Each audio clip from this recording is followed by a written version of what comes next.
Welcome to our 9th session on the book of Exodus. أهلا بكم في المحاضرة رقم 9 في سفر الخروج. I'm David and Ragal will be translating. أنا ديفيد ورجاء هكون بترجم لي.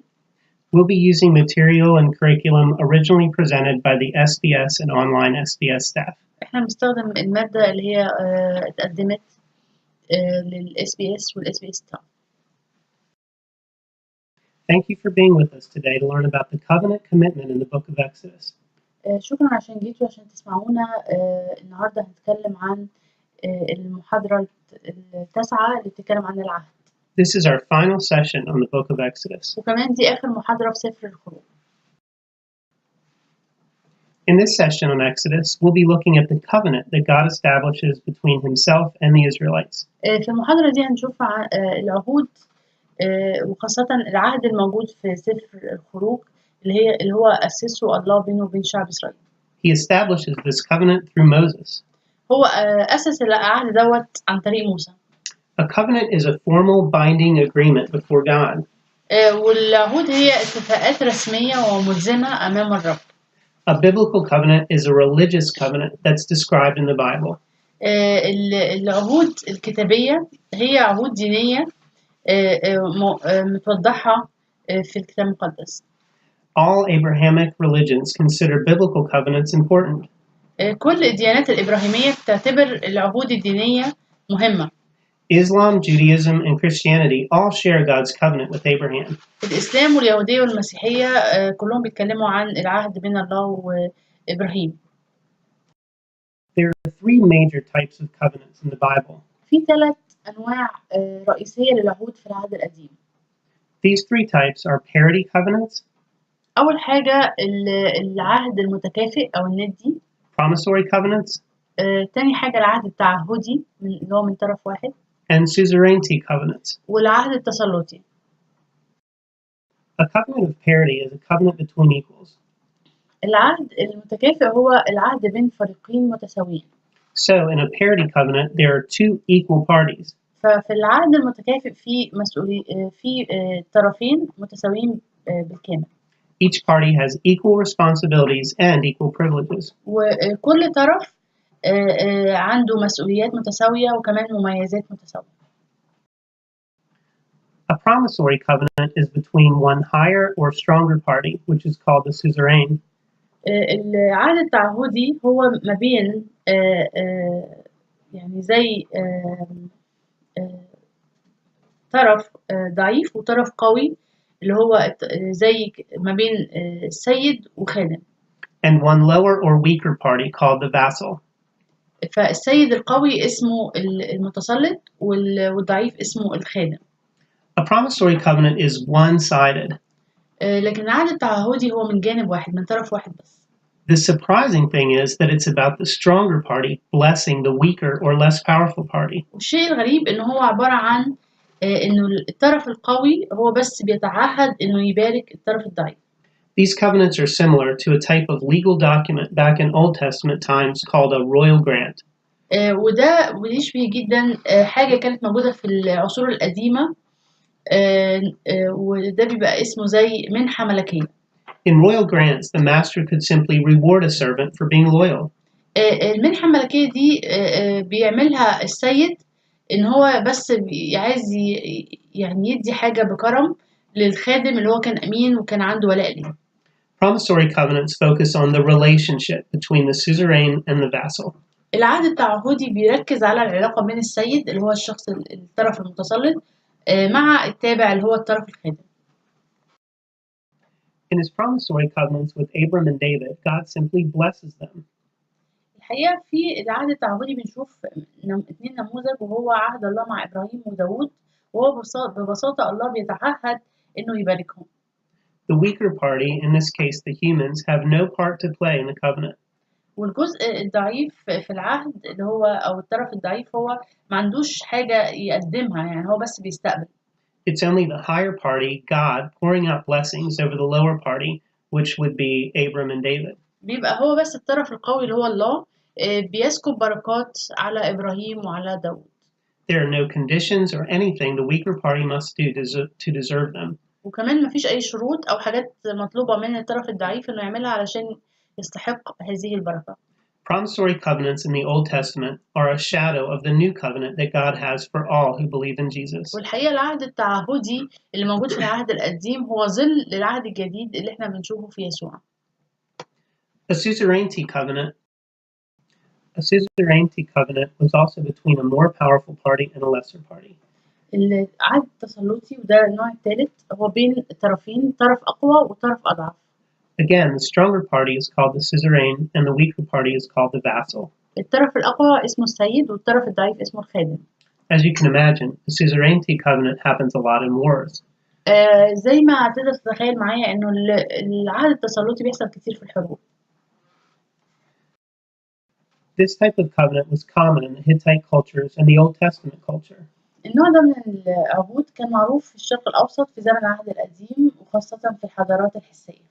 The book of Deuteronomy especially matches how God's covenant with Moses and Israel is very much like a Hittite suzerainty covenant. سفر التثنية بيورينا إنه إزاي العهد اللي حصل بين الله وبين شعبه هو يشبه جدا العهود اللي كانت بتبرم في الشرق الأوسط وفي الحضارات الحسية في الوقت بتاع موسى، يعني تقريبا نفس الشكل ونفس الطريقة. When one party is stronger than the other party, the vassal has to obey and be a servant to the suzerainty. في العهد التسلطي لما يكون في طرف أقوى من طرف، الطرف الأضعف لازم يخضع للطرف الأقوى. If the vassal lives up to the covenant, the vassal will get the blessings established by the suzerain. والطرف اللي هو التابع أو الخادم إذا تمم شروط العهد بياخد بركة الطرف السيد أو المتسلط. If the vassal disobeys, the vassal will get the curses assured by the suzerain.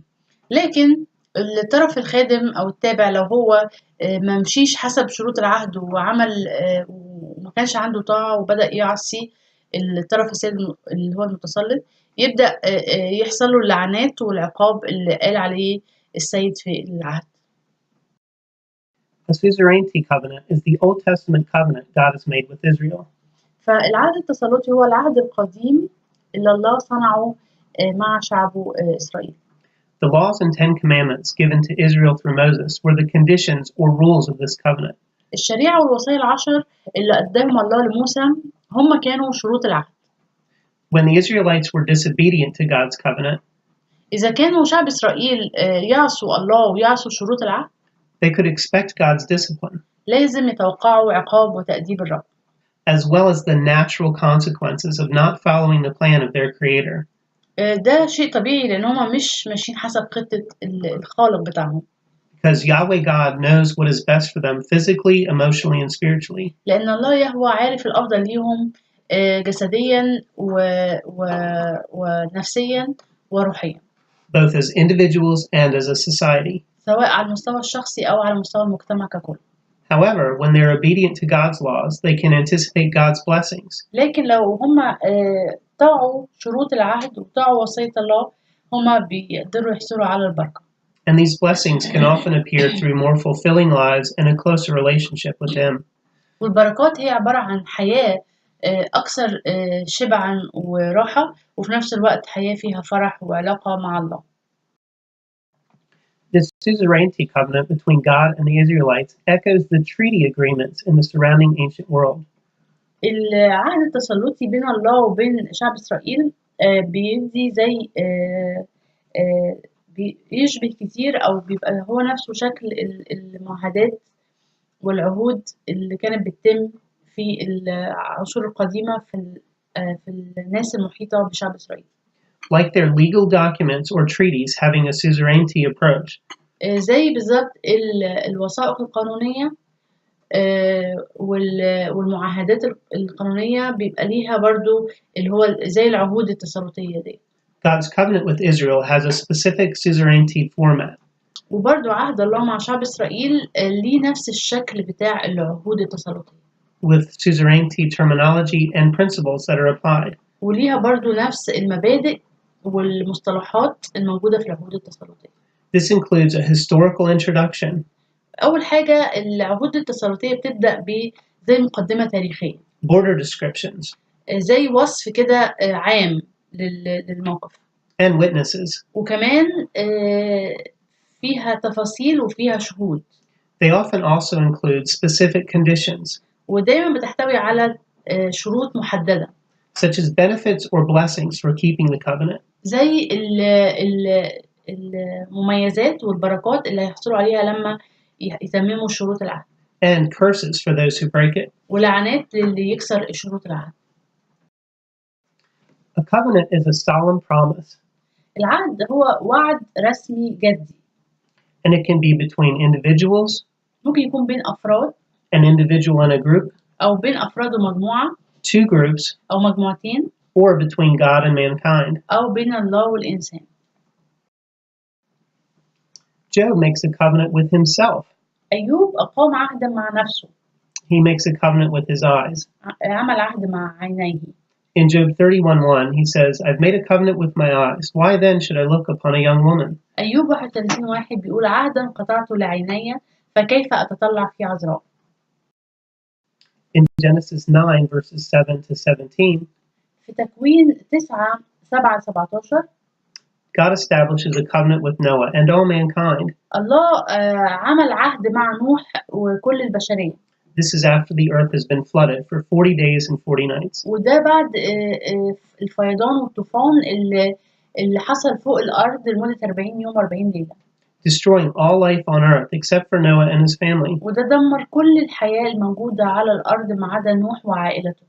As Noah's family leaves the ark, which has protected them during the flood, وأثناء خروج نوح من الفلك واللي هو الفلك اللي أنقذه هو وأسرته, God establishes a covenant with them. الله صنع عهد مع نوح. He tells them, as for you, be fruitful and multiply, populate the earth abundantly and multiply in it. بارك الله نوحا وبنيه وقال لهم أثمروا واكسروا واملأوا الأرض. Then God spoke to Noah and to his sons with him, saying, وها أنا مقيم ميثاقي معكم ومع نسلكم من بعدكم. And as for me, behold, I establish my covenant with you and with your descendants, ومع كل ذوات الأنفس الحية التي معكم. and with every living creature that was with you. ومع كل ذوات الأنفس الحية التي معكم.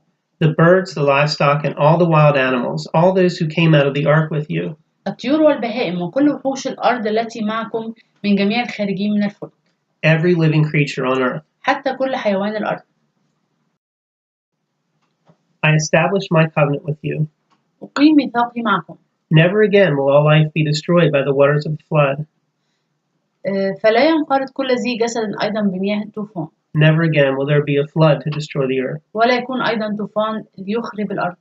And God said, this is the sign of the covenant I am making between me and you and every living creature with you, a covenant for all generations to come. وقال الله هذه علامة الميثاق الذي أنا واضعه بيني وبينكم وبين كل ذوات الأنفس الحية التي معكم إلى أجيال الدهر. I've set my rainbow in the clouds, and it will be the sign of the covenant between me and the earth. وها أنا مقيم ميثاقي معكم ومع نسلكم من بعدكم. Whenever I bring clouds over the earth and the rainbow appears in the clouds, I will remember my covenant between me and you and all living creatures of every kind. Never again will the waters become a flood to destroy all life. فيكون متى أنشر سحابا على الأرض وتظهر القوس في السحاب أني أذكر ميثاقي الذي بيني وبينكم وبين كل نفس حية في كل جسد فلا تكون أيضا المياه طوفانا لتهلك كل ذي جسد. So this covenant was between God, Noah, and all mankind. فالعهد دوت كان بين الله ونوح وجميع الناس البشري. It promised that all life would never again be destroyed through a flood. الله بيوعد بأنه لن يدمر الأرض مرة أخرى بالطوفان. And it was sealed with a rainbow. وختم الله الوعد بظهور قوس قزح. The Abrahamic covenant is from the book of Genesis. العهد مع إبراهيم كان في سفر التكوين. It begins with chapter 12 as God calls upon Abram. أول حاجة بيبدأ في سفر التكوين صحاح 12 لما الله بيدعو إبراهيم. Later he's called Abraham. أو أبرام وبعد كده سماه إبراهيم. To go to the land of Canaan where God promises to make of Abram a great nation. الله بيدعوه بيقول له يذهب لأرض كنعان علشان يصنع منه أمة عظيمة. God also promises a blessing to mankind through his descendants and through which all families of the world should be blessed. وكمان الله بيوعد إن هو هيبارك الأرض كلها وجميع قبائل الأرض عن طريق نسل إبراهيم. Later, chapter 15 describes the blessings that will be bestowed upon Abraham with God appearing to him in a vision. بعد كده في صحاح 15 الله بيدي وعود بالبركة لإبراهيم واللي هو هيصنعها عن طريق نسله. In this vision, he declares that Abram will have as many offspring as stars in the sky. والله خلاه يشوف رؤية أو خلاه يبص على نجوم السماء وقال له إنه نسلك هيكون مثل نجوم السماء في الكثرة. God then confirms this covenant through a sacrificial ceremony. وبعد كده الله عمل زي مراسم للعهد دوت وكان فيها ذبيحة. God tells Abram that his offspring will be servants of another place. وبعد كده الله قال لإبراهيم إنه نسله هيكون خدام في أرض غريبة. This foreshadows the slavery of Israelites in Egypt. وده كان زي نبوة عن العبودية بتاعت شعب إسرائيل في أرض مصر. But the Israelites returned to Canaan in 4 generations. لكن الإسرائيليين بعد كده هيرجعوا بعد 4 قرون هيكونوا بيرجعوا لأرض الموعد، يدخلوا أرض الموعد. They bring great possessions. وبعد كده ياخدوا معاهم ممتلكات كثيرة. And God tells Abram that his descendants will rightfully rule over the promised land. وبعد كده الله بيقول لإبراهيم إن هم هيكونوا بيملكوا في أرض كنعان. In this final portion of the story from chapter 17, وبعد كده نشوف في إصحاح 17 في نهاية القصة. God formally announces he'll establish an eternal covenant with Abraham and his offspring. الله بيحط يعني بيعلن إعلان رسمي إن هو حط عهد أبدي مع إبراهيم ومع نسله. And his offspring will be signified by circumcision. وزي بيخلي العهد دوت يتحقق فيه أو زي نموذج زي رمز للعهد دوت عن طريق الختان لإبراهيم وكل نسله. All males of Abram's house were then circumcised as the covenant was brought to fruition. فالله طلب من إبراهيم يختن كل بيته وحتى نفسه. So the 3 main tenets of the Abrahamic covenant are فالثلاث حاجات اللي بيحتويها العهد بين الله وبين إبراهيم هما the promised land of Canaan, أول حاجة أرض كنعان اللي الله بيوعد بيها إبراهيم. the promise of numerous offspring, تاني حاجة النسل الكثير إنه بيوعد بيه برضه إبراهيم. and the promise of blessings to the world. وتالت حاجة الوعد إنه يكون بركة للعالم كله. God seals this incredible covenant of blessing with Abraham in a memorable way. الله ختم عهده بينه وبين إبراهيم بطريقة واضحة وقوية. And Abram said, Lord God, how shall I know I will inherit this? فقال أيها السيد الرب ماذا أعلم أني أرثها؟ So he said to him, bring me a 3-year-old heifer, فقال له خذ لي عجلة سدسية. a 3-year-old female goat, a 3-year-old ram, a turtle dove, and a young pigeon. وعنزة ثلاثية وكبشا ثلاثيا ويمامة وحمامة. Then he brought all these to him and cut them in 2, down the middle, and placed each piece opposite the other. But he did not cut the birds in 2. فأخذ هذه كلها وشقها من الوسط وجعل شق كل واحد مقابل صاحبه وأما الطير فلم يشقه. And when the vultures came down on the carcasses, Abram drove them away. فنزلت الجوارح على الجثث وكان إبراهيم يذكرها. Now when the sun was going down, a deep sleep fell upon Abram, and behold, horror and a great darkness fell upon him. ولما صارت الشمس إلى المغيب وقع على إبرام سبات وإذا رعبة مظلمة عظيمة وقع عليه. He said to Abram, know certainly that your descendants will be strangers in a land that is not theirs, and will serve them, and they will afflict them 400 years. فقال لإبرام اعلم يقينا أن نسلك سيكون غريبا في أرض ليست لهم ويستعبدون لهم فيذلونهم 400 سنة. Also the nation whom they serve I will judge. Afterward they shall come out with great possessions. ثم الأمة التي يستعبدون لها أنا أدينها وبعد ذلك يخرجون بأملاك جزيلة. Now as for you, fathers in peace, you shall be buried at a good old age. وأما أنت فتمضي إلى آبائك بسلام وتدفن بشيبة صالحة. But in the 4th generation they shall return here, for the iniquity of the Amorites is not yet complete. وفي الجيل الرابع يرجعون إلى هنا لأن ذنب الأموريين ليس إلى الآن كاملا. And it came to pass, when the sun went down and it was dark, that behold, there appeared a smoking oven and a burning torch that passed between those pieces. ثم غابت الشمس فصارت العتمة وإذا تنور دخان ومصباح نار يجوز بين تلك القطع. As part of this covenant with Abraham, God has the obligation to keep Abraham's descendants as God's chosen people and be their God. كان جزء من العهد دوت بين الله وإبراهيم إن الله كان عايز يكون نسل إبراهيم مخصص لله ويكون شعب خاص لله. When taking this oath, God is accompanied by a smoking oven and a torch. لما حصل العهد دوت الله كان موجود في العهد في شكل الدخان والمصباح النار تنور الدخان ومصباح النار. These were objects used in the procedure of taking an oath. والحقيقة كانت العناصر دي موجودة لما كانوا بياخدوا العهود. Much like oaths that involve sacrificing animals. وكان برضو بيبقى فيها ذبائح. God acts as a suzerain power and is the party of the covenant, accompanied by the required action coming with the oath. والحقيقة الله كان هو الطرف الأكبر أو المتسلط وكان في زي الله يعني بيتمم كل الحاجات اللي كانت مطلوبة إنها تتم عشان يبرم العهد. And this action could be through fire or sacrificing animals. ودي كانت دايما مراسم العهد كانت عبارة عن نيران وذبائح. So God is the party taking the curse upon himself if he does not uphold his obligation. فالله كمان حط نفسه اللي هو الطرف اللي بيوعد وكمان الطرف اللي لو هو ما تممش العهد كأنه بياخد العقاب على نفسه. He is essentially saying, may it be done to me as I've done to these animals if I don't keep the promises I give you.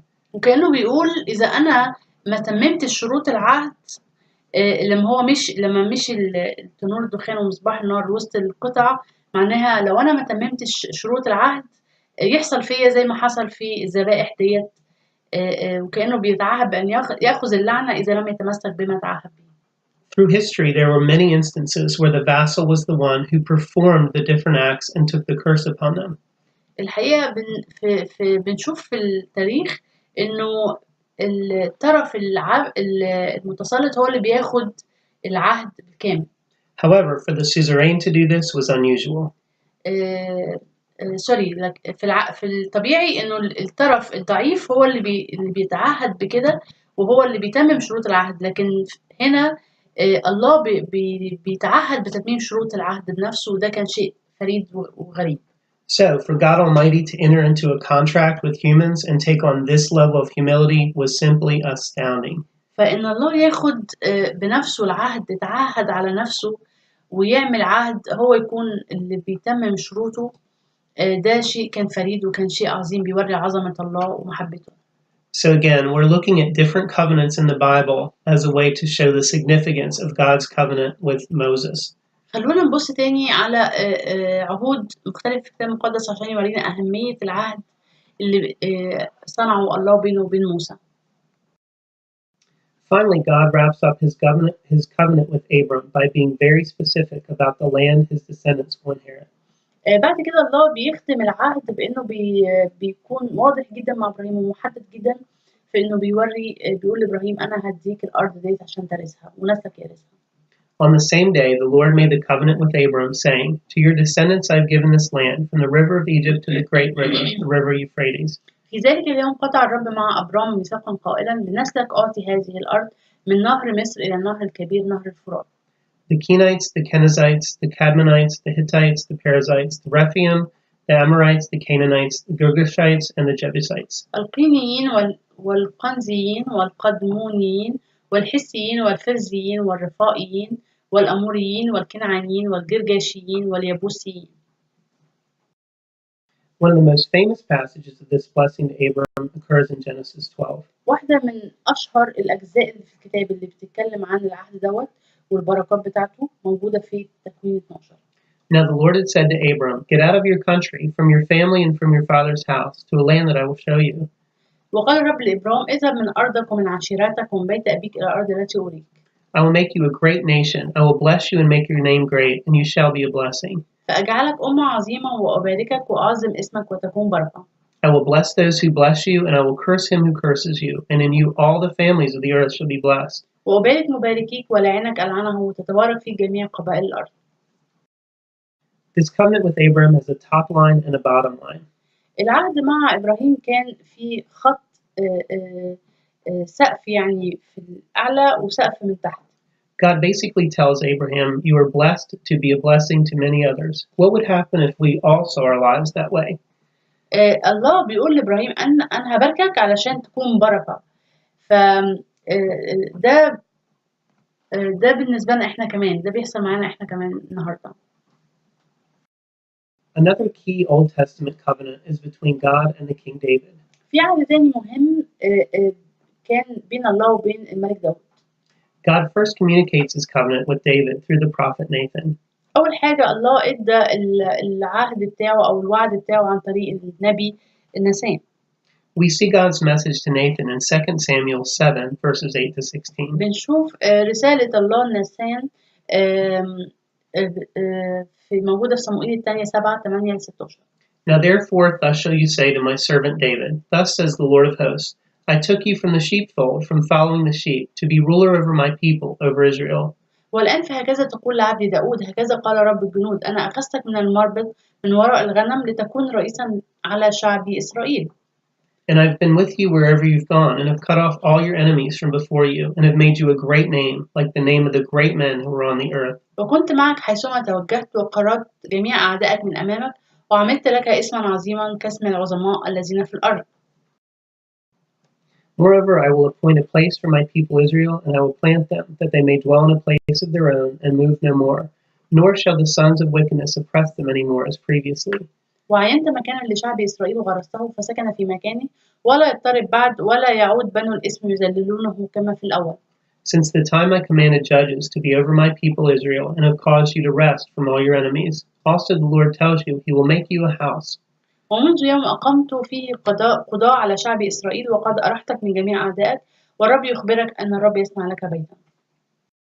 When your days are fulfilled and you rest with your fathers, I will set up your seed after you, who will come from your body, and I will establish his kingdom. متى كملت أيامك واتجعت مع آبائك أقيم بعدك نسلك الذي يخرج من أحشائك وأثبت مملكته. He shall build a house for my name, and I will establish the throne of his kingdom forever. هو يبني بيتا لاسمي وأنا أثبت كرسي مملكته إلى الأبد.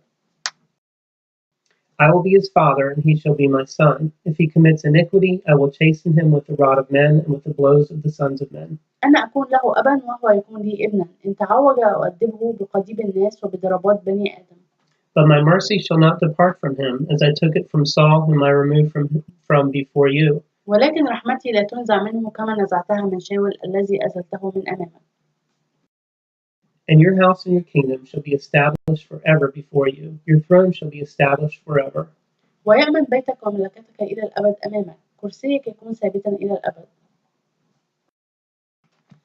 God tells David that he will always have a man on the throne of Israel. الله قال لداود دايما هيكون في واحد من نسلك على كرسي الملك لشعب إسرائيل.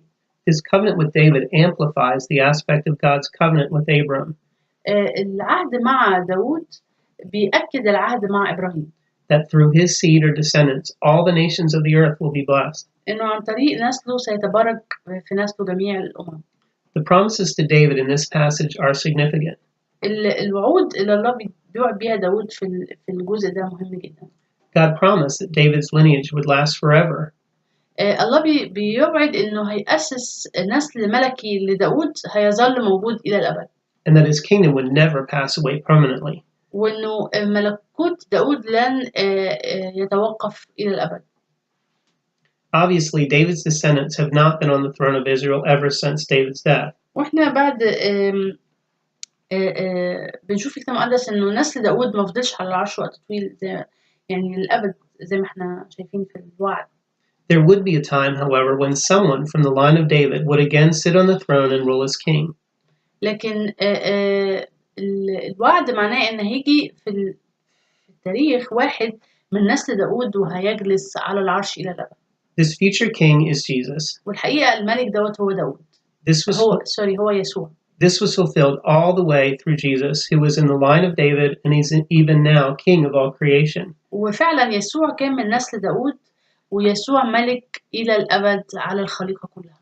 Even when the Romans crucified Jesus, they nailed the sign King of the Jews above his head. حتى الرومان لما صلبوا يسوع حطوا على الصليب من فوق زي علامة أو سبب قتل إن هو ملك اليهود. Even they did not fully realize that rather than proclaiming the crime he had committed, they were affirming that Jesus was really their spiritual king. وهم يعني كانوا كأن بيأكدوا هم بيحطوا العلامة دي على الصليب، إنه كأنهم بيثبتوا بيأكدوا إن يسوع ملك اليهود. And this kept the promise that God had made to David so many years earlier. وده تمم الوعد اللي حطه وقطعه الله مع داود إنه هيكون من نسله ملك إلى الأبد. More importantly, Jesus is meant to be king of our hearts. والحقيقة إن يسوع المفروض إن هو يكون ملك على القلوب. The Bible says that he reigns over a kingdom that will never end. It is for all eternity. الكتاب بيقول إن هو هيملك على مملكة لا تنتهي، مملكة تدوم إلى الأبد. In John 18:37, we can see. في يوحنا 18:37 بيقول. Therefore Pilate said to him, "So you are a king?" Jesus answered, "You say correctly that I am a king. For this I have been born, and for this I have come into the world, to testify to the truth. Everyone who is of the truth hears my voice." فقال له بيلاطس: أفأنت إذا ملك؟ أجاب يسوع: أنت تقول إني ملك. لهذا قد ولدت أنا، ولهذا قد أتيت إلى العالم لأشهد للحق. كل من هو من الحق يسمع صوتي.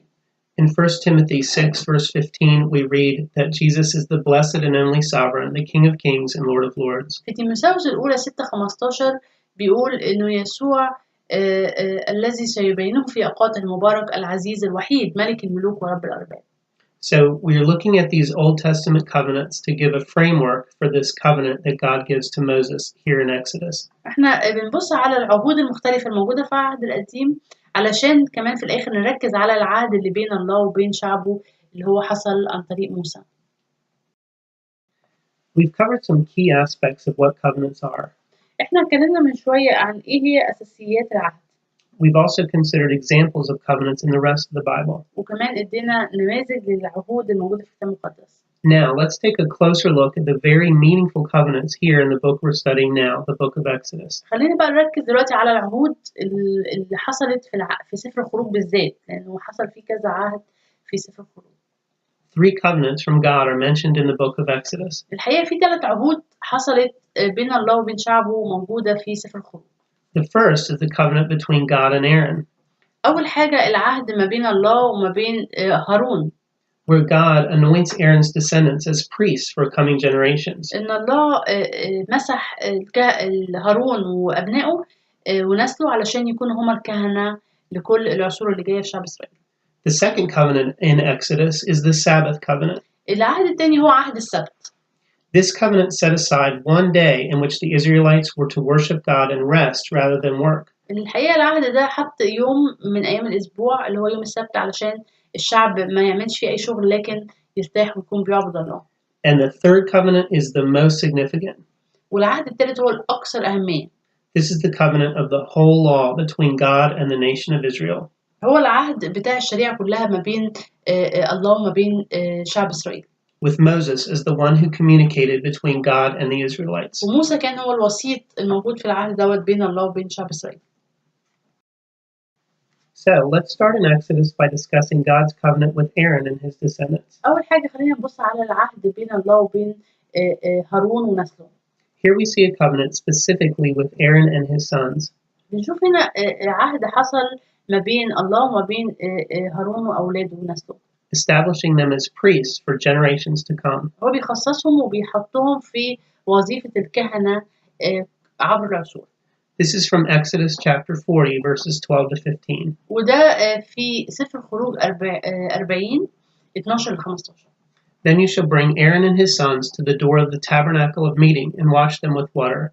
You shall put the holy garments on Aaron and anoint him and consecrate him, that he may minister to me as priest. And you shall bring his sons and clothe them with tunics. وتقدم هارون وبنيه إلى باب خيمة الاجتماع وتغسلهم بماء. وتلبس هارون الثياب المقدسة وتمسحه وتقدسه ليكهن لي. وتقدم بنيه وتلبسهم أقمصة. You shall anoint them as you anointed their father, that they may minister to me as priests. For their anointing shall surely be an everlasting priesthood throughout their generations. وتمسحهم كما مسحت أباهم ليكهنوا لي. ويكون ذلك لتصير لهم مسحتهم كهنوتا أبديا في أجيالهم. So this is a promise that Aaron and his sons would be anointed as an everlasting priesthood throughout their generations. فده كان زي وعد من الله إنه هارون وأبنائه هيكونوا بيمسحوا يكونوا كهنة عبر الأجيال كلها. The next covenant, the Sabbath covenant, is explained in Exodus 31 verse 16. بعد كده العهد اللي بعد كده هو عهد السبت وموجود في خروج 31. It is also part of the fourth commandment mentioned in Exodus 20. 31 16 هو برضو جزء من الوصايا العشرة الموجودة في خروج 20. This covenant between Israel and Yahweh set apart the Sabbath as a holy day. فيحفظ العهد دوت بين الله وبين شعبه إسرائيل إن هم يحطوا يوم السبت كيوم مقدس، وده الوصية الرابعة من الوصايا العشرة. It also served as a way of giving the Hebrews the rest they needed. وكمان بتخدم شعب إسرائيل بإن هي تديهم يوم للراحة اللي هو محتاجين الراحة دي.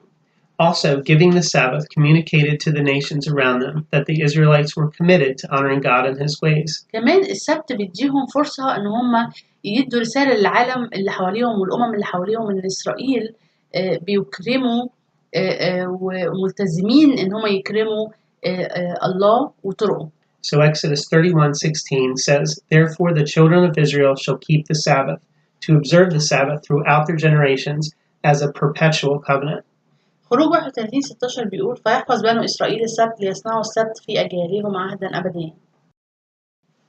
Finally, the most important covenant in Exodus and all of the Old Testament is God's covenant with Moses and Israel. بعد كده بنشوف آخر عهد موجود في سفر الخروج وهو أهم عهد اللي هو العهد اللي أقامه الله في سفر الخروج بين اللي هو العهد القديم اللي هو العهد الموسوي بين الله وبين شعب إسرائيل. God's covenant with Moses is called the Mosaic covenant or the Old covenant. العهد الله عن طريق موسى كان اسمه العهد الموسوي أو العهد القديم. It was about God's law for Israel as a new nation. وكان بيتعلق بالشريعة اللي بيديها الله لشعب إسرائيل كأمة جديدة. This covenant includes the 10 commandments and the law. والعهد ده كان بيتضمن العشر وصايا زائد الشريعة. And we talked about these extensively in our last session. واحنا اتكلمنا عن الموضوع ده في المحاضرة اللي فاتت خاصة الوصايا العشرة. The conditional nature of the Mosaic covenant makes it very different from the covenants with Abraham and David. العهد الشرطي الموجود في عهد موسى مختلف تماما عن العهد اللي موجود بين الله وبين إبراهيم. Those were unconditional, but this one is conditional. لأن العهد اللي كان بين الله وبين إبراهيم وبين الله وبين داود كان عهود غير مشروطة، لكن العهد في عهد موسى كان عهد مشروط. In the unconditional covenants, God's favor, promises, and blessing are based on His decision.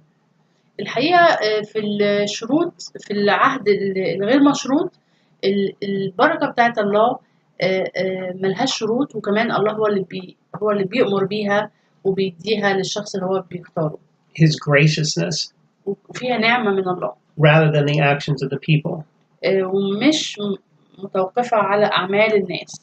In the Mosaic covenant of the law, the blessing or lack of blessing was a direct result of the obedience or disobedience of the people. لكن في العهد الموسوي والشريعة بيبقى البركة واللعنة مشروطة أو متوقفة على الطاعة أو العصيان بتاع الشعب. Although we're covering the book of Exodus, وإحنا هنكون وإحنا درسنا سفر الخروج. The blessings and cursings of this covenant are outlined in detail in Deuteronomy chapter 28. عشان نعرف البركات واللعنات بالتفصيل نقدر نشوفها في سفر التثنية إصحاح 28. As we saw in our earlier lesson on the 10 commandments, زي ما شفنا قبل كده في المحاضرة اللي فاتت بنتكلم عن الوصايا العشرة. The Hebrews needed the law and the covenant with God for 3 key reasons. إن الله أعطى شعب إسرائيل الشريعة والوصايا العشر بسبب لأن هم كانوا محتاجينهم ل3 أسباب. First, the Hebrews had grown in number a lot during their 400 years in Egypt. لأن شعب إسرائيل كبروا قوي في العدد خلال 400 سنة اللي قضوها في أرض مصر. In fact, Exodus 1 verse 12 tells us, الحقيقة في خروج 1:12 بيقول لنا, The more they were oppressed, the more they multiplied and grew. إنه كلما أذلوهم كلما نموا وازدادوا. In the book of Genesis, when we meet the family line of Abraham, Isaac, Jacob, and Joseph, في سفر التكوين لما بنبص على إبراهيم وإسحاق ويعقوب ويوسف, no formalized written law is needed because God was just dealing with families and individuals. ما كانش في احتياج لشريعة مكتوبة لأنه الله كان بيتعامل بس مع أفراد وأسر. However, here in Exodus, Israel is now a nation with around 2 million people. لكن هنا في سفر الخروج شعب إسرائيل أصبح أمة كبيرة وأصبح عددهم 2 مليون شخص. There was now a need for law and order to avoid chaos and rebellion. وكانوا محتاجين لشريعة ونظام علشان يتجنبوا أي زي أي تشويش أو أي تمرد ولخبطة. So, as we mentioned in our last session, the law and the covenant were needed to establish God's standard of holiness or righteousness for Israel. كمان زي ما قلنا في المحاضرة اللي فاتت إنه الشريعة والعهد كانوا مطلوبين علشان زي يحطوا أساسات لمعايير الله للقداسة والبر. For a new nation formed out of 12 different tribes, the law and the covenant given to them through Moses established unity. وكمان لما يكون في أمة كبيرة زي ديت وأمة جديدة الله كان عايز يديهم الشريعة والعهد علشان يصنع فيهم وحدة ويكون فيهم بينهم وبين بعض وحدة. It gave them all a shared set of rules for living, which they really needed to function as one nation. وكمان بيديهم زي طريقة للحياة بيتشاركوا فيها علشان يعيشوا في وحدة بينهم وبين بعض ويكونوا بيتصرفوا تصرفات تؤدي بيهم إلى الوحدة. Most importantly, the law and the covenant was needed for Israel at this time to seal their relationship with God. وكمان كان في سبب تاني مهم إنه الشريعة والعهد كانوا مطلوبين علشان يأسسوا العلاقة بين الله وبين شعبه. Who loved them. والله هو الإله اللي بيحبهم. Wanted to protect them. واللي عايز يحميهم. And yearned to see them thrive. وبيتمنى إن هو يشوفهم دايما ناجحين. As this covenant of the law was presented to Moses and the Israelites, هو لما بنشوف الثلاث العهود دي المختلفة اللي هي العهد لما بنيجي نشوف العهد اللي حصل بين الله وبين شعبه. It had 3 phases. ليه 3 مراحل. These phases were ratification of the covenant. أول حاجة التصديق والموافقة على العهد. Breaking the covenant. ثاني حاجة كسر العهد. And renewal of the covenant. بعد كده تجديد العهد. This covenant with Moses being presented and ratified is presented in detail in both Deuteronomy and Exodus. الحقيقة العهد دوت اتقدم وتوثق يعني بطريقة محددة جدا. Let's see how في كل من سفر التثنية وسفر الخروج. Let's see how God presents the law and how Moses and the people respond. خلينا نشوف ازاي الرب قدم لهم الشريعة وازاي شعب إسرائيل رد وتجاوب مع اللي ربنا بيعمله. Now he said to Moses, "Come up to the Lord, you and Aaron, Nadab and Abihu, and 70 of the elders of Israel, and worship from afar. And Moses alone shall come near the Lord, but they shall not come near, nor shall the people go up with him." وقال لموسى اصعد إلى الرب أنت وهارون وناداب وأبيه و70 من شيوخ إسرائيل واسجدوا من بعيد ويقترب موسى وحده إلى الرب وهم لا يقتربون أمام الشعب فلا يصعد معهم. So Moses came and told the people all the words of the Lord and all the judgments. And all the people answered with one voice and said, "All the words which the Lord has said we will do." فجاء موسى وحدث الشعب بجميع أقوال الرب وجميع الأحكام فأجاب جميع الشعب بصوت واحد وقالوا كل الأقوال التي تتكلم بها الرب نفعل. And Moses wrote all the words of the Lord, and he rose early in the morning and built an altar at the foot of the mountain, and 12 pillars according to the 12 tribes of Israel. فكتب موسى جميع أقوال الرب وبكر في الصباح وبنى مذبحا في أسفل الجبل و12 عمودا لأسباط إسرائيل 12. Then he sent young men of the children of Israel who offered burnt offerings and sacrificed peace offerings of oxen to the Lord. وأرسل فتيان بني إسرائيل فأصعدوا محرقات وذبحوا ذبائح سلامة للرب من السيران. And Moses took half the blood and put it in basins, and half the blood he sprinkled on the altar. فأخذ موسى نصف الدم وضعه في التشوش ونصف الدم رشه على المذبح. Then he took the book of the covenant and read in the hearing of his people. And they said, All the Lord has said we will do, and be obedient. وأخذ كتاب العهد وقرأ في مسامع الشعب فقالوا كل ما تكلم به الرب نفعل ونسمع له. And Moses took the blood, sprinkled it on the people, and said, This is the blood of the covenant which the Lord has made with you according to all these words. وأخذ موسى الدم ورش على الشعب وقال هوذا دم العهد الذي قطعه الرب معكم على جميع هذه الأقوال. Then Moses went up, also Aaron, Nadab, and Abihu, and 70 of the elders of Israel, and they saw the God of Israel. And there was under his feet, as it were, a paved work of sapphire stone, and it was like the very heavens in its clarity. ثم صعد موسى وهارون ونادب وأبيه وسبعون من شيوخ إسرائيل ورأوا إله إسرائيل وتحت رجليه شبه صنعة من العقيق الأزرق الشفاف وكذات السماء في النقاوة. But on the nobles of the children of Israel he did not lay his hand. So they saw God, and they ate and drank. ولكنه لم يمد يده إلى أشراف بني إسرائيل فرأوا الله وأكلوا وشربوا. Then the Lord said to Moses, Come up to me on the mountain and be there, and I will give you tablets of stone and the law and the commandments which I have written, so that you may teach them. وقال الرب لموسى اصعد إلى الجبل وكن هناك فأعطيك لوحي الحجارة والشريعة والوصية التي كتبتها لتعليمهم. So Moses arose with his assistant Joshua, and Moses went up to the mountain of God. فقام موسى ويشوع خادمه وصعد موسى إلى جبل الله. And he said to the elders, Wait here for us until we come back to you. Indeed, Aaron and Hur are with you. If any man has a difficulty, let him go to them.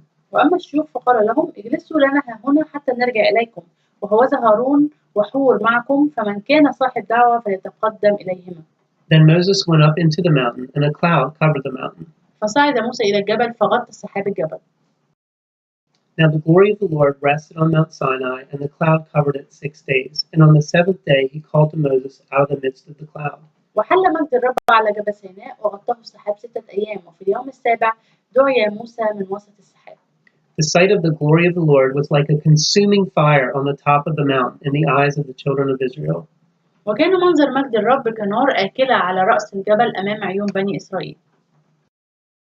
So Moses went up into the midst of the cloud and went up into the mountain, and Moses was on the mountain 40 days and 40 nights. ودخل موسى في وسط السحاب وصعد إلى الجبل وكان موسى في الجبل 40 نهارا و40 ليلة.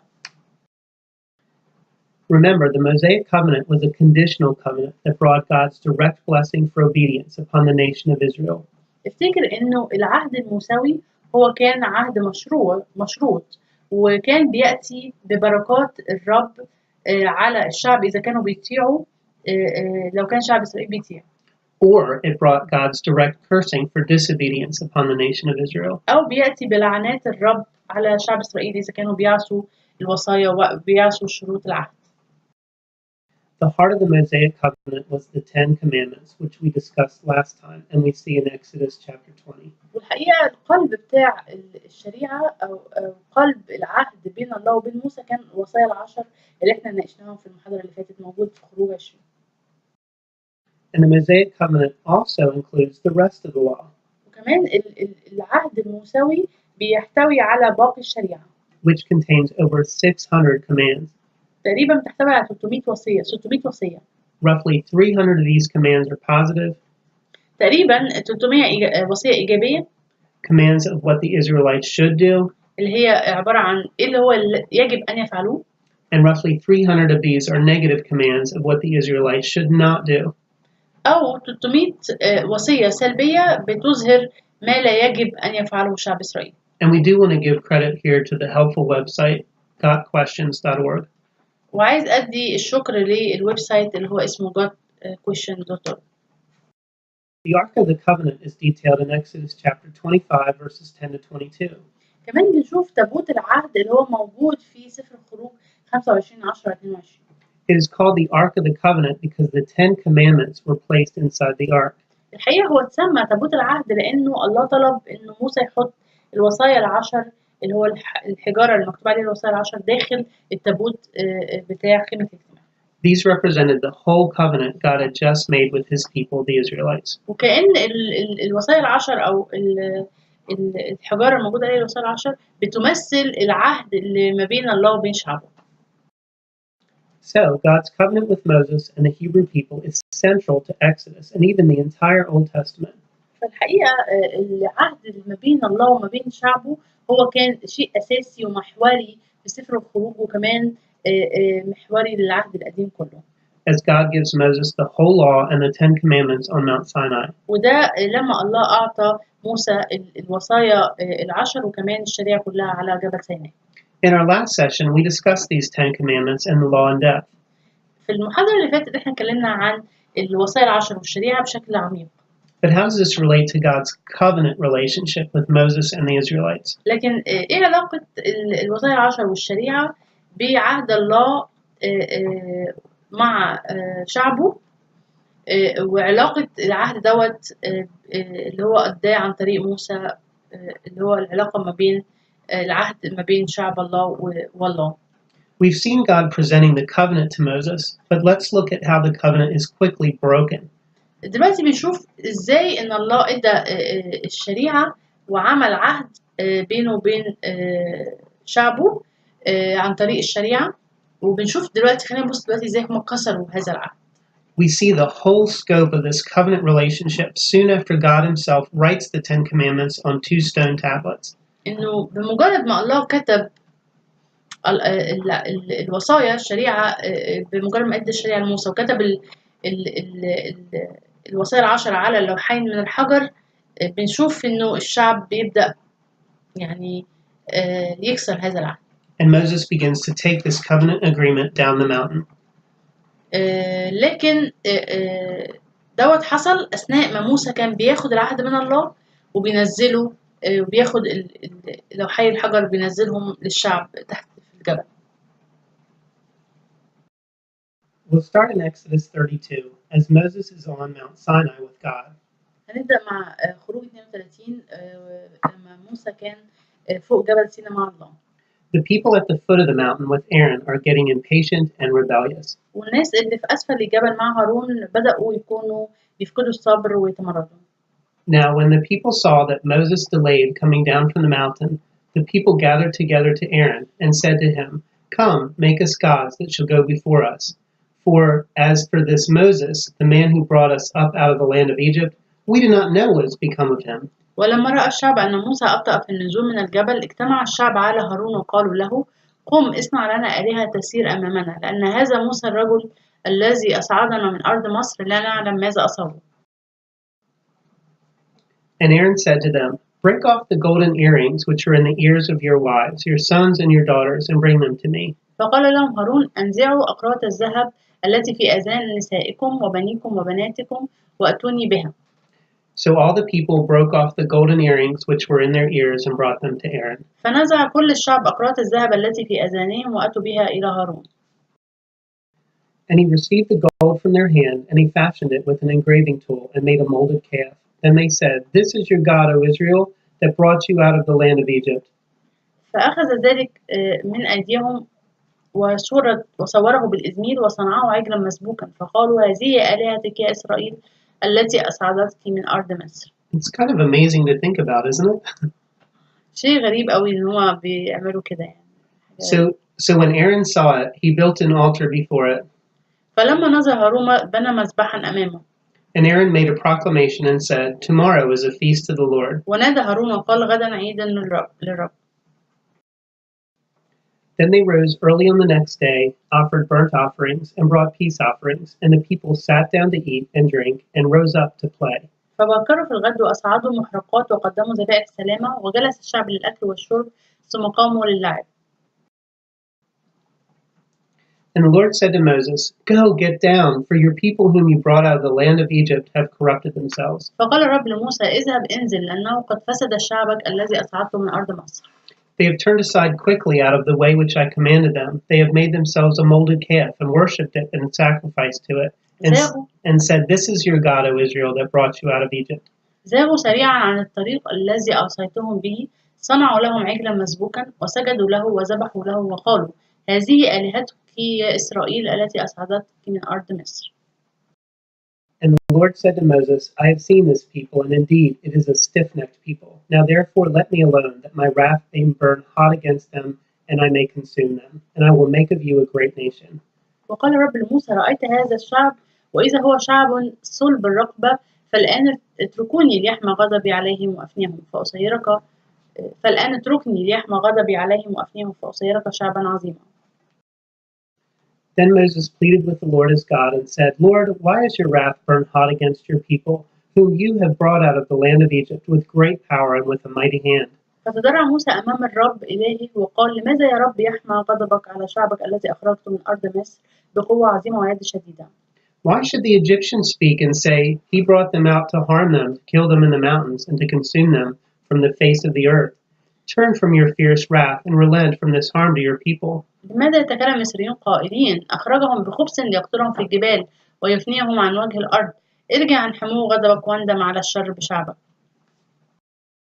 Remember Abraham, Isaac, and Israel, your servants, to whom you swore by your own self, and said to them, I will multiply your descendants as the stars of heaven, and all this land that I have spoken of I give to your descendants, and that they shall inherit it forever. اذكر إبراهيم وإسحاق وإسرائيل عبيدك الذين حلفت لهم بنفسك وقلت لهم أكسر نسلكم كنجوم السماء وأعطي نسلكم على كل هذه الأرض التي تكلمت عنها فيملكونها إلى الأبد.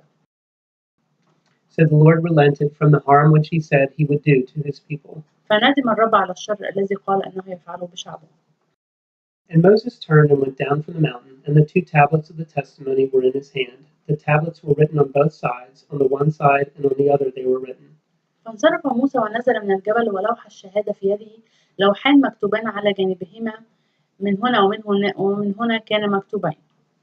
Now the tablets were the work of God, and the writing was the writing of God engraved on the tablets. واللوحان هما صنعة الله والكتابة كتابة الله منقوشة على اللوحين. And when Joshua heard the noise of the people as they shouted, he said to Moses, There is noise of war in the camp. وسمع يشوع صوت الشعب في هتافه فقال لموسى صوت قتال في المحلة. But he said, It is not the noise of the shout of victory, nor the noise of the cry of defeat, but the sound of singing I hear. فقال ليس صوت صياح النصرة ولا صوت صياح الكسرة بل صوت غناء أنا سامع. So it was, as soon as he came near the camp, that he saw the calf and the dancing. وكان عندما اقترب إلى المحلة أنه أبصر العجل والرقص.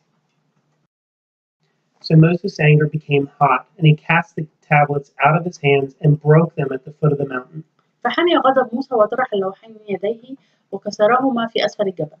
Then he took the calf which they had made, burned it in the fire, and ground it to powder, and he scattered it on the water, and made the children of Israel drink it. ثم أخذ العجل الذي صنعوه وأحرقه بالنار وطحنه حتى صار ناعما وزرعه على وجه المياه وسقى بني إسرائيل. Now when Moses saw that the people were unrestrained, for Aaron had not restrained them, to their shame among their enemies, then Moses stood in the entrance of the camp and said, Whoever is on the Lord's side, come to me. And all the sons of Levi gathered themselves to him. ولما رأى موسى الشعب أنه معرى لأن هارون كان قد عراه للجزء بين المقاومين وقف موسى في باب المحلة وقال من للرب فإلي فاجتمع إليه جميع بني لاوي. And he said to them, Thus says the Lord God of Israel, Let every man put his sword on his side, and go in and out from entrance to entrance throughout the camp, and let every man kill his brother, every man his companion, and every man his neighbor. فقال لهم هكذا قال الرب إله إسرائيل دعوا كل واحد سيفي على فخذه ومروا وارجعوا من باب إلى باب في المحلة واقتلوا كل واحد أخاه وكل واحد صاحبه وكل واحد قريبه. So the sons of Levi did according to the word of Moses, and about 3,000 men of the people fell that day. ففعل بنو لاوي بحسب قول موسى ووقع من الشعب في ذلك اليوم نحو 3,000 رجل. Then Moses said, Consecrate yourselves today to the Lord, that he may bestow on you a blessing this day, for every man has opposed his son and his brother. وقال موسى املأوا أيديكم اليوم للرب وحتى كل واحد بابنه وبأخيه فيعطيكم اليوم بركة. Now it came to pass on the next day that Moses said to the people, You have committed a great sin, so now I will go up to the Lord, perhaps I can make atonement for your sin. وكان في الغد أن موسى قال للشعب أنتم قد أخطأتم خطيئة عظيمة فأصعد الآن إلى الرب لعلي أكفر خطيئتكم. Then Moses returned to the Lord and said, Oh, these people have committed a great sin and have made for themselves a god of gold. فرجع موسى إلى الرب وقال قد أخطأ هذا الشعب خطيئة عظيمة وصنعوا لأنفسهم آلهة من ذهب. Yet now, if you will, forgive their sin, but if not, I pray blot me out of the book which you have written. والآن إن غفرت خطيئتهم وإلا فامحوني من كتابك الذي كتبت. And the Lord said to Moses, Whoever has sinned against me, I will blot him out of my book. فقال الرب لموسى من أخطأ إلي أمحوه من كتابي. Now therefore go, lead the people to the place of which I have spoken to you. Behold, my angel shall go before you. Nevertheless, in the day when I visit for punishment, I will visit punishment upon them for their sin. والآن اذهب اهدي الشعب إلى حيث كلمتك وهذا ملاكي يسير أمامك ولكن في يوم افتقادي أفتقد فيهم خطيئتهم. So the Lord plagued the people because of what they did with the calf which Aaron made. فضرب الرب الشعب لأنهم صنعوا العجل الذي صنعه هارون. And the Lord said to Moses, Depart and go up from here, you and the people whom you have brought out of the land of Egypt, to the land which I swore to Abraham, Isaac, and Jacob, saying, To your descendants I will give it. وقال الرب لموسى اذهب اصعد من هنا أنت والشعب الذي أصعدته من أرض مصر إلى الأرض التي حلفت لإبراهيم وإسحاق ويعقوب قائلا لنسلك أعطيها.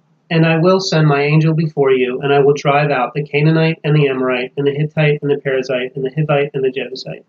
وأنا أرسل أمامك ملاكا وأطرد الكنعانيين والأموريين والحسيين والفرزيين والحويين واليبوسيين. Go up to a land flowing with milk and honey, for I will not go up in your midst, lest I consume you on the way, for you are a stiff-necked people. إلى أرض تفيض لبنا وعسلا فإني لا أصعد في وسطك لأنك شعب صلب الرقبة لئلا أفنيك في الطريق. So God is sending them, but he is saying his presence will not go with them. فهنا الرب فعلا بيساعدهم لكن بيقول إنه وجهي لن يسير معكم. And when the people heard this bad news, they mourned, and no one put on his ornaments. فلما سمع الشعب هذا الكلام ناح ولم يضع أحد زينته عليه. Moses took his tent and pitched it outside the camp, far from the camp, and called it the tabernacle of meeting. And it came to pass that everyone who sought the Lord went out to the tabernacle of meeting outside the camp. وأخذ موسى الخيمة ونصبها له خارج المحلة بعيدا عن المحلة ودعاها خيمة الاجتماع فكان كل من يطلب الرب يخرج إلى خيمة الاجتماع التي خارج المحلة. So it was, whenever Moses went out to the tabernacle, all the people rose, and each man stood at his tent door and watched Moses until he had gone into the tabernacle. وكان جميع الشعب إذا خرج موسى إلى الخيمة يقومون ويقفون كل واحد في باب خيمته وينظرون وراء موسى حتى يدخل الخيمة. It came to pass when Moses entered the tabernacle that the pillar of cloud descended and stood at the door of the tabernacle, and the Lord talked with Moses. وكان عمود السحاب إذا دخل موسى الخيمة ينزل ويقف عند باب الخيمة ويتكلم الرب مع موسى. All the people saw the pillar of cloud standing at the tabernacle door, and all the people rose and worshipped, each man in his tent door. فيرى جميع الشعب عمود السحاب واقفا عند باب الخيمة ويقوم كل الشعب ويسجدون كل واحد في باب خيمته. So the Lord spoke to Moses face to face as a man speaks to his friend, and he would return to the camp, but his servant Joshua the son of Nun, a young man, did not depart from the tabernacle. ويكلم الرب موسى وجها لوجه كما يكلم الرجل صاحبه. وإذا رجع موسى إلى المحلة كان خادمه يشوع بن نون الغلام لا يبرح من داخل الخيمة. And Moses said to the Lord, See, you say to me, Bring up this people, but you have not let me know whom you will send with me. Yet you have said, I know you by name, and you have also found grace in my sight. وقال موسى للرب انظر أنت قائل لي أصعد هذا الشعب وأنت لم تعرفني من ترسل معي وأنت قد قلت عرفتك باسمك ووجدت أيضا نعمة في عيني. Now therefore I pray, if I have found grace in your sight, show me now your way, that I may know you and that I may find grace in your sight, and consider that this nation is your people. فالآن إن كنت قد وجدت نعمة في عينيك فعلمني طريقك حتى أعرفك لكي أجد نعمة في عينيك وانظر أن هذه الأمة شعبك. And he, God, said, My presence will go with you, and I will give you rest. فقال الله وجهي يسير فأريحك. Then he said to him, If your presence does not go with us, do not bring us up from here. فقال له إن لم يسر وجهك فلا تصعدنا من هنا. For how then will it be known that your people and I have found grace in your sight, except you go with us? So we shall be separate, your people and I, from all the people who are upon the face of the earth. فإنه بماذا يعلم أني وجدت نعمة في عينيك أنا وشعبك أليس بمسيرك معنا فنمتاز أنا وشعبك عن جميع الشعوب الذين على وجه الأرض. And this is a remarkable statement. So the Lord said to Moses, I will also do this thing that you have spoken, for you have found grace in my sight, and I know you by name. وهنا بتيجي عبارة عظيمة جدا. فقال الرب لموسى هذا الأمر أيضا الذي تكلمت عنه وأفعله لأنك وجدت نعمة في عيني وعرفتك باسمك.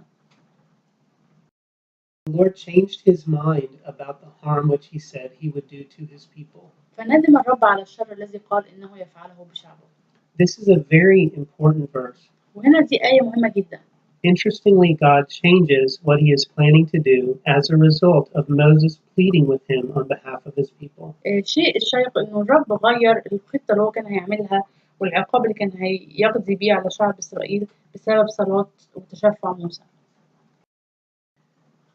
So God responded by changing his mind, but this word nakum, change his mind, is different than to repent or turn from evil, to reverse or return.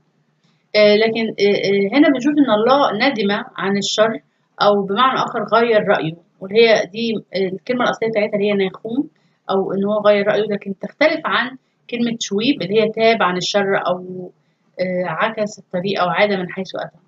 So the Hebrew word shub is the same root from the term backsliding. فالكلمة العبرية شوب لها نفس الأصول اللي بيأتي منها مصطلح عادة للخلف، والأصول وهي نفس الأصول لكلمة وثني. Or idolatrous. وثني. So God had done nothing wrong. فالله ما عملش حاجة خطأ عشان يندم عليها. Nakum just means a change in direction. لكن هو الكلمة المستخدمة هي كلمة نخوم اللي هي تغيير الاتجاه. It's not the same as shub, the repentance of someone who knows they've done wrong. وهي غير مختلفة تماما عن كلمة شوب اللي هي شخص بيندم على حاجة عملها غلط. So nakum in Exodus 32:14 in this verse. فكلمة نيخم في خروج 32:14 it means to sigh or breathe strongly, to be sorry, to pity. بتعني إنه يتنهد أو يتنفس بقوة أو يتعزى أو يشعر بالشفقة أو يواسي أو يأسف ويتوب.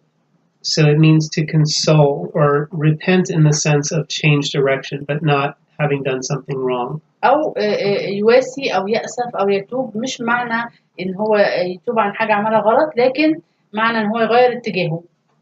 It's the same word that we see in Exodus chapter 13, verse 17. هي نفس الكلمة برضه مستخدمة في خروج 13-17. God is directing them away from the Philistines so that they don't change their mind and go back to Israel. الله بيدي أوامر لشعب إسرائيل إنه يبتعد عن طرق الفلسطينيين، وبيستخدم كلمة نخوم حتى لا يغير رأيه ويرجع إلى مصر. So in this case, God has pity on them. He changes his mind and turns from the judgment he was bringing.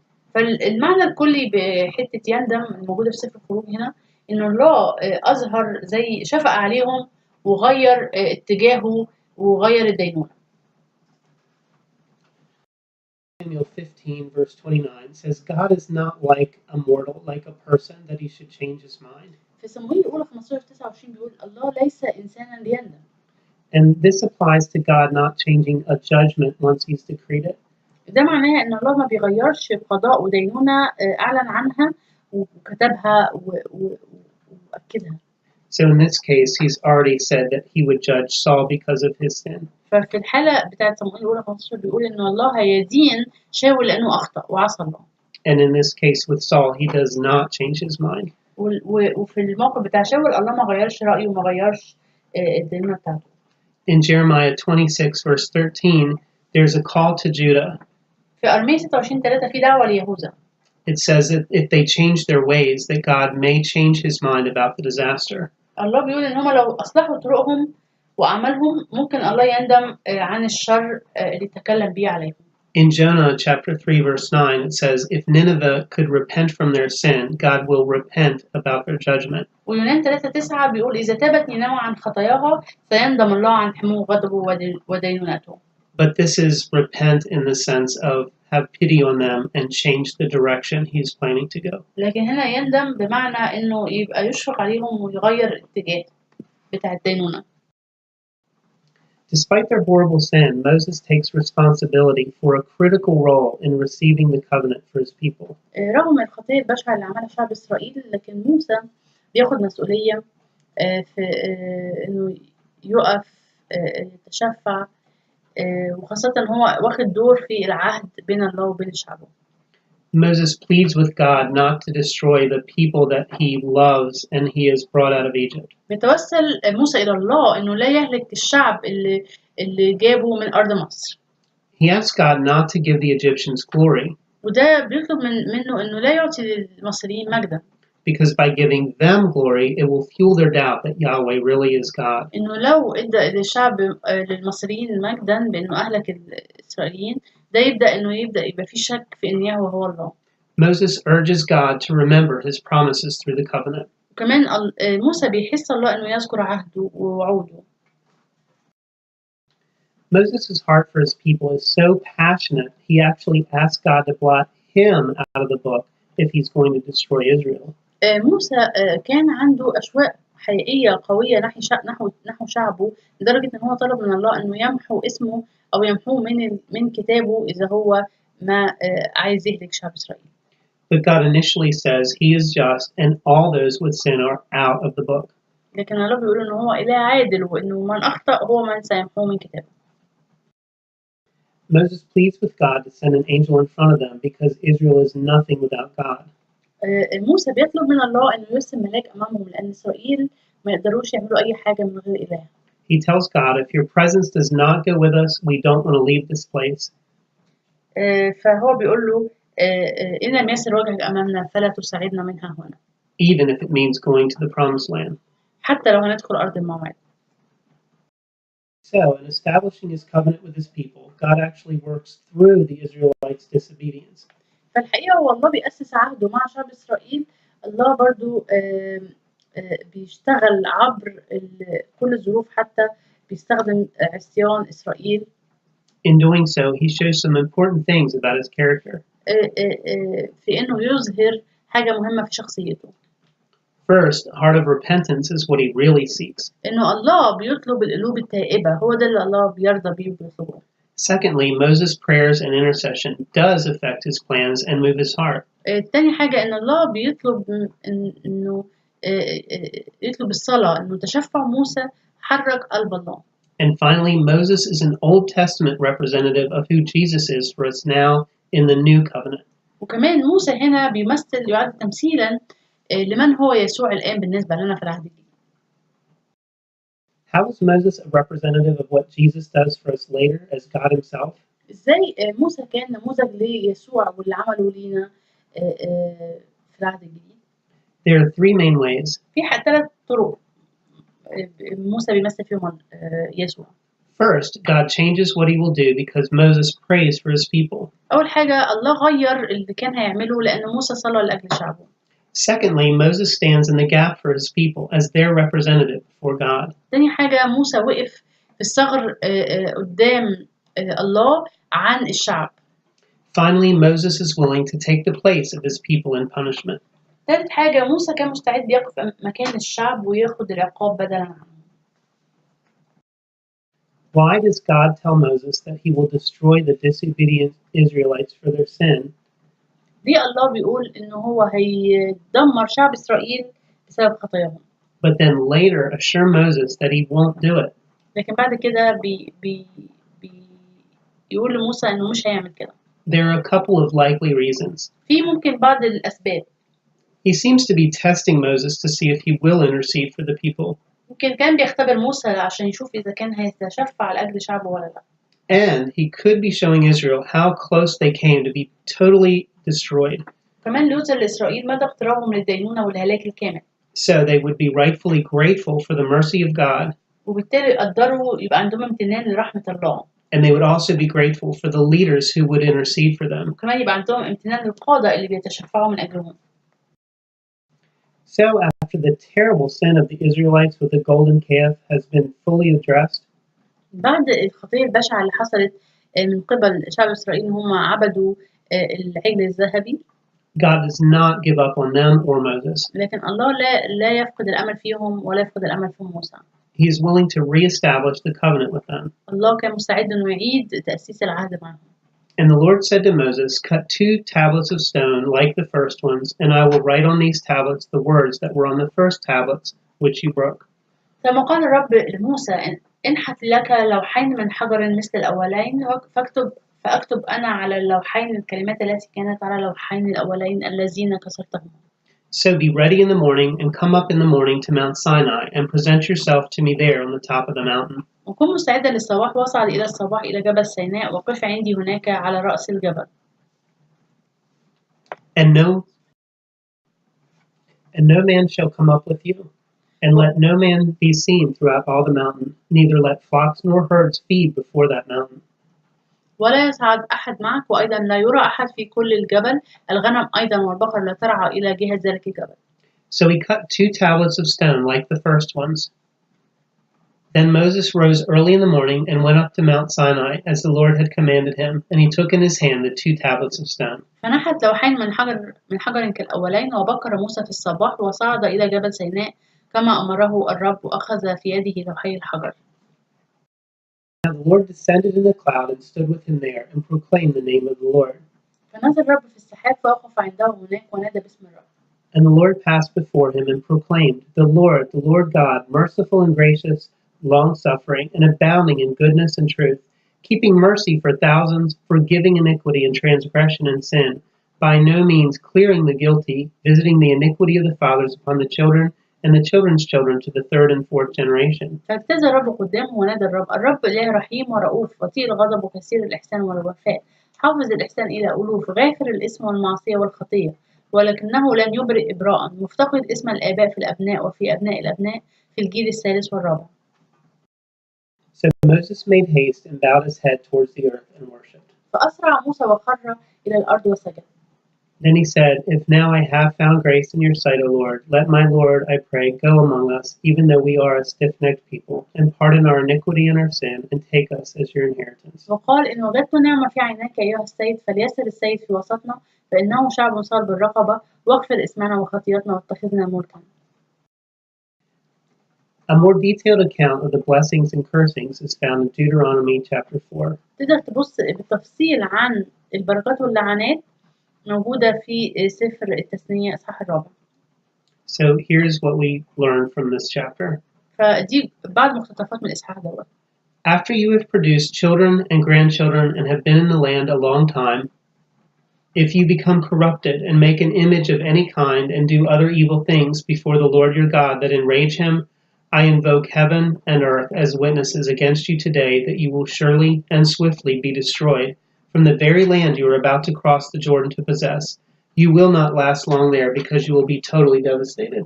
إذا ولدتم أولادا وأولاد أولاد وأطلتم الزمان في الأرض وفسدتم وصنعتم تمثالا منحوتا صورة شيء ما وفعلتم الشر في عيني الرب إلهكم لإغاظته، أشهد عليكم اليوم السماء والأرض أنكم تبيدون سريعا عن الأرض التي أنتم عابرون الأردن إليها لتمتلكوها، لا تطيلون الأيام عليها بل تهلكون لا محالة. Then the Lord will scatter you among the peoples, and there will be very few of you in the nations where the Lord will drive you. There you will worship gods made by human hands, wood and stone, that can neither see, hear, eat, or smell. ويبددكم الرب في الشعوب فتبقون عددا قليلا بين الأمم التي يسوقكم الرب إليها، وتصنعون هناك آلهة صنعت أيدي الناس من خشب وحجر مما لا يبصر ولا يسمع ولا يأكل ولا يشم.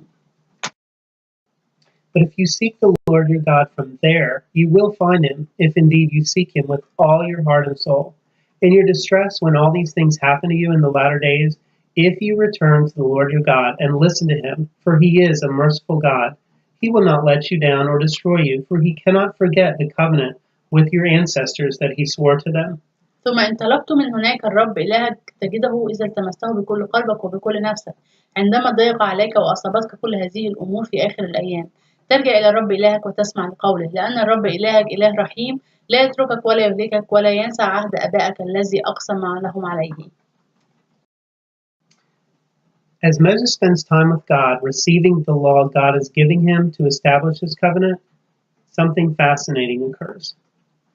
وكان لما نزل موسى من جبل سيناء ولوح الشهادة في يد موسى حصل حاجة عظيمة. Now it was so, when Moses came down from Mount Sinai, and the 2 tablets of the testimony were in Moses' hand, when he came down from the mountain, Moses did not know that the skin of his face shone when he talked with him.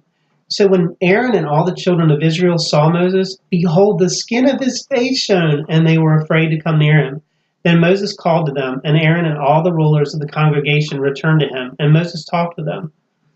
وكان لما نزل موسى من جبل سيناء ولوح الشهادة في يد موسى عند نزوله من الجبل أن موسى لم يعلم أن جلد وجهه صار يلمع في كلامه معه. فنظر هارون وجميع بني إسرائيل موسى وإذا جلد وجهه يلمع فخافوا أن يقتربوا إليه فدعاهم موسى فرجع إليه هارون وجميع الرؤساء في جماعة فكلمهم موسى.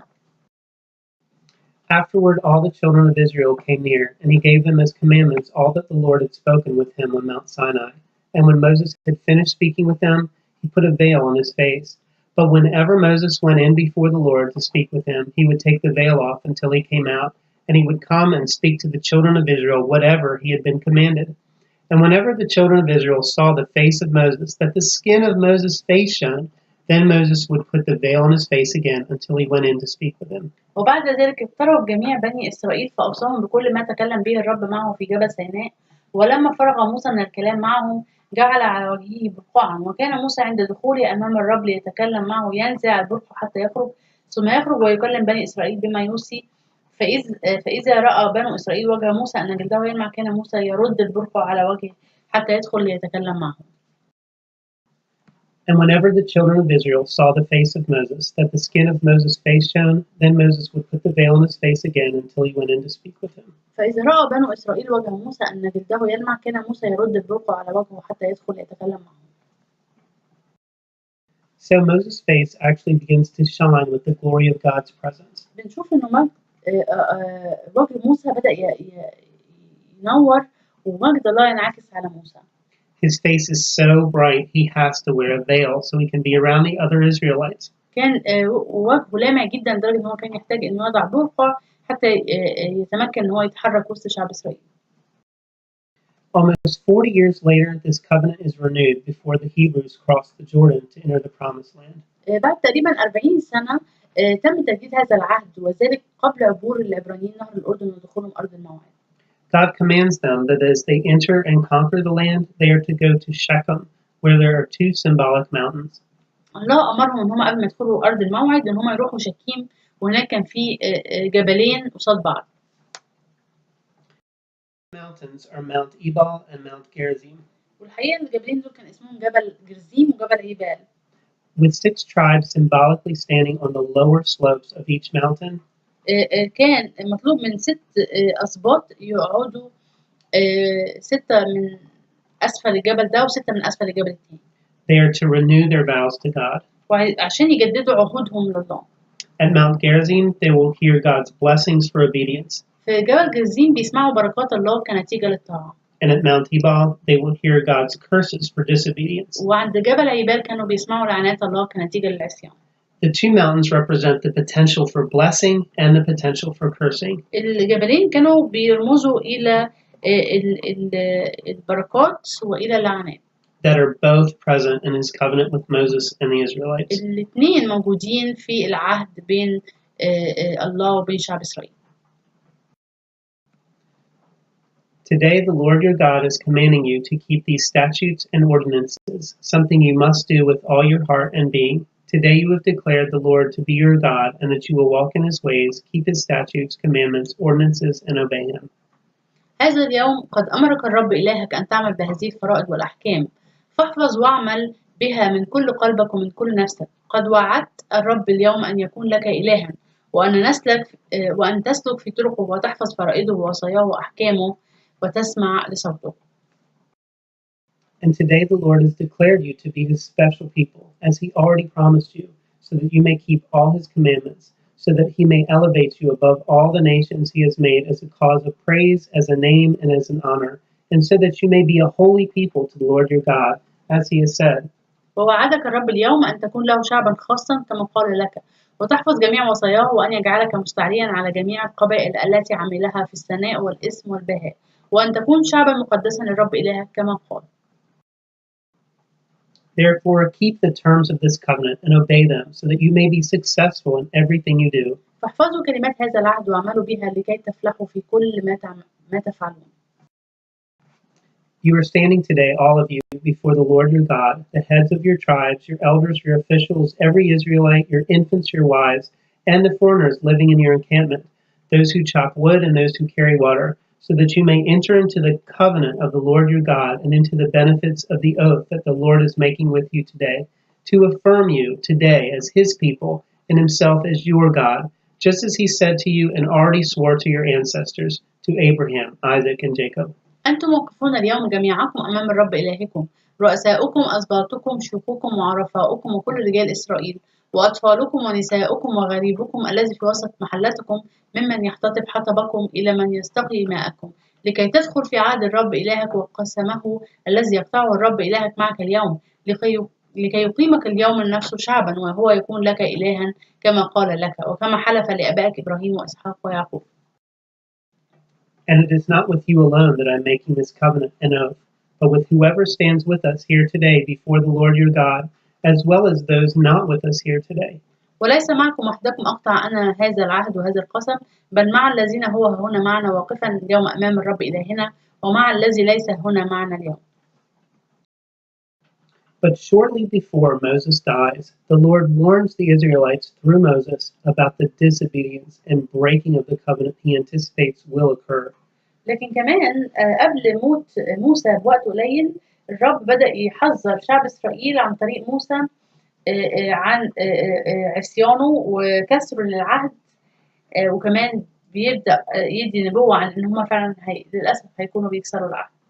The Lord appeared in the tent in a pillar of cloud that stood above the door of the tent. And the Lord said to Moses, "You are about to die, and then these people will begin to prostitute themselves with the foreign gods of the land into which they are going.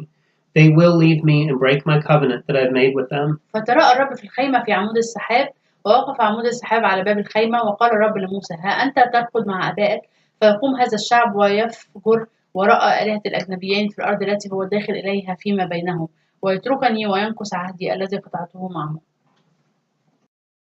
On that day my anger will flare up against them, and I will leave them and hide myself from them until they are devoured. Many hurts and distresses will overcome them, so that they will say at that time, "Have not these difficulties overcome us because God is not among us?" But I will certainly hide myself on that day because of all the wickedness they will have done by turning to other gods.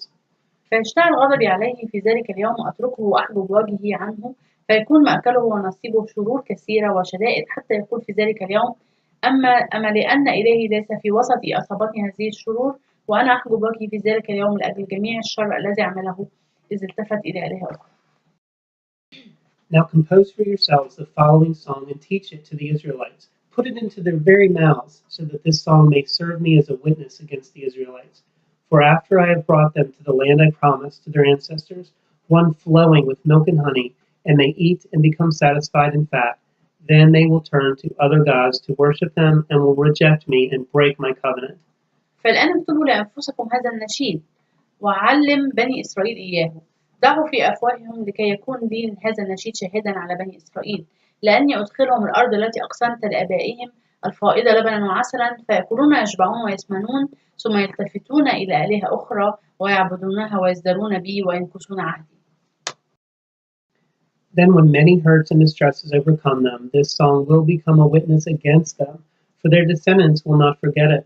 I know the intentions they have in mind today, even before I bring them to the land I've promised.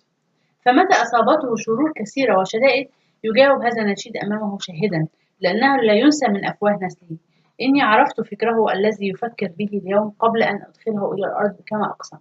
And all this is from Deuteronomy chapter 31, verses 21 to 23. وده كله كان موجود في تثنية 31 15 ل 23.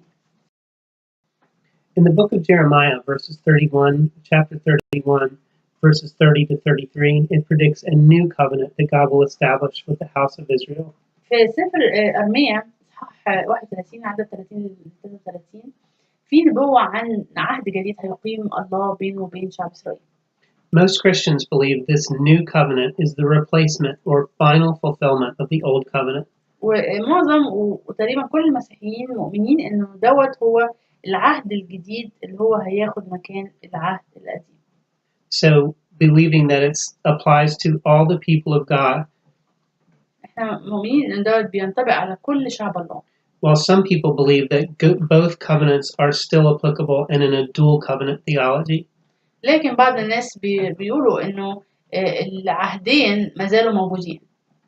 Behold, the days are coming, declares the Lord, when I will make a new covenant with the house of Israel and the house of Judah, not like the covenant that I made with their fathers on the day when I took them by the hand to bring them out of the land of Egypt, my covenant that they broke, though I was their husband, declares the Lord. ها أيام تأتي يقول الرب أقطع مع بيت إسرائيل ومع بيت يهوذا عهدا جديدا ليس كالعهد الذي قطعته مع آبائهم يوم أمسكتهم بيدهم لأخرجهم من أرض مصر حين نقضوا عهدي فرفضتهم يقول الرب. Jeremiah 31, also in the Old Testament, prophesies this as well. For this is the covenant that I will make with the house of Israel after those days, declares the Lord. I will put my law within them, and I will write it on their hearts.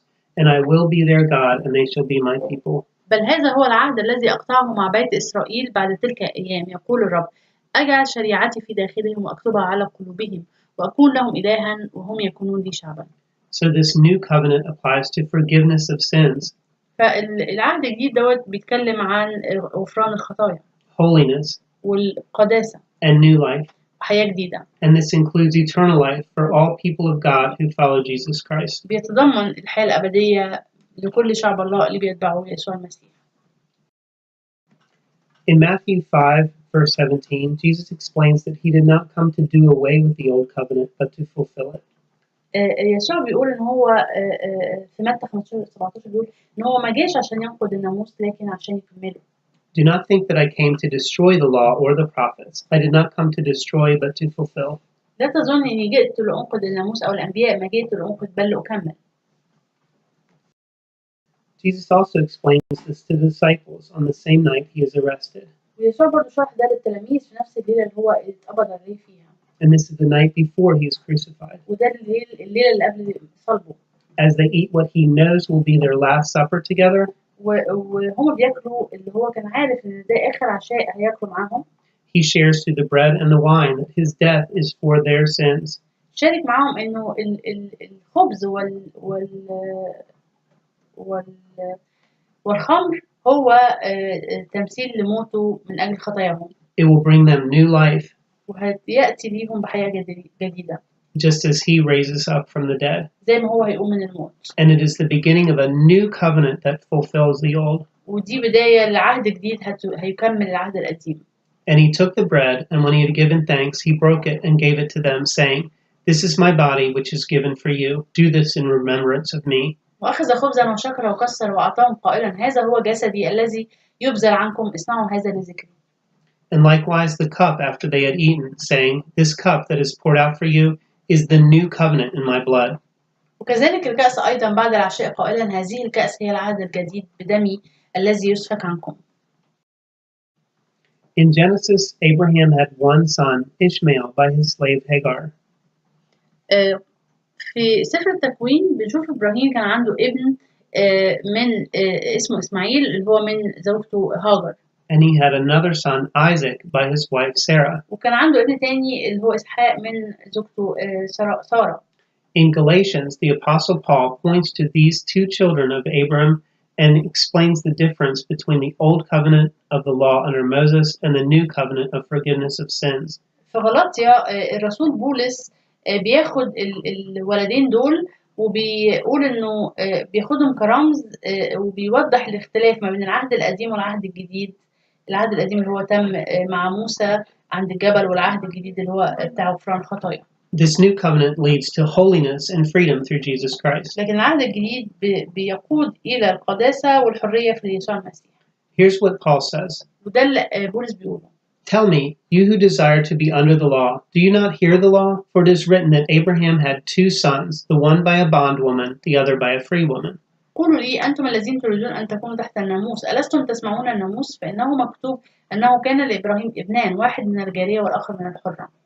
But he who is of the bondwoman was born according to the flesh, and he of the free woman through promise, which things are symbolic. لكن الذي من الجارية ولد حسب الجسد وأما الذي من الحرة فبالموعد وكل ذلك رمز. Galatians chapter 4 verse 24 also mentions the two covenants. وده غلاطيا 4:24 بيذكر الاثنين. With Jesus fulfilling the old covenant and bringing new freedom and life as the new covenant. بيوري إن يسوع بيتمم العهد القديم وبيأتي بعهد جديد فيه حرية وفيه حياة جديدة. For these are the two covenants, the one from Mount Sinai, which gives birth to bondage, which is Hagar. For this Hagar is Mount Sinai in Arabia and corresponds to Jerusalem, which now is, and is in bondage with her children. but the Jerusalem above is free, which is the mother of us all. وكل ذلك رمز لأن هاتين هما العهدان أحدهما من جبل سيناء الوالد للعبودية الذي هو هاجر، لأن هاجر جبل سيناء في العربية، ولكنه يقابل أورشليم الحاضرة فإنها مستعبدة مع بنيها، وأم أورشليم العليا التي هي أمنا جميعا فهي حرة.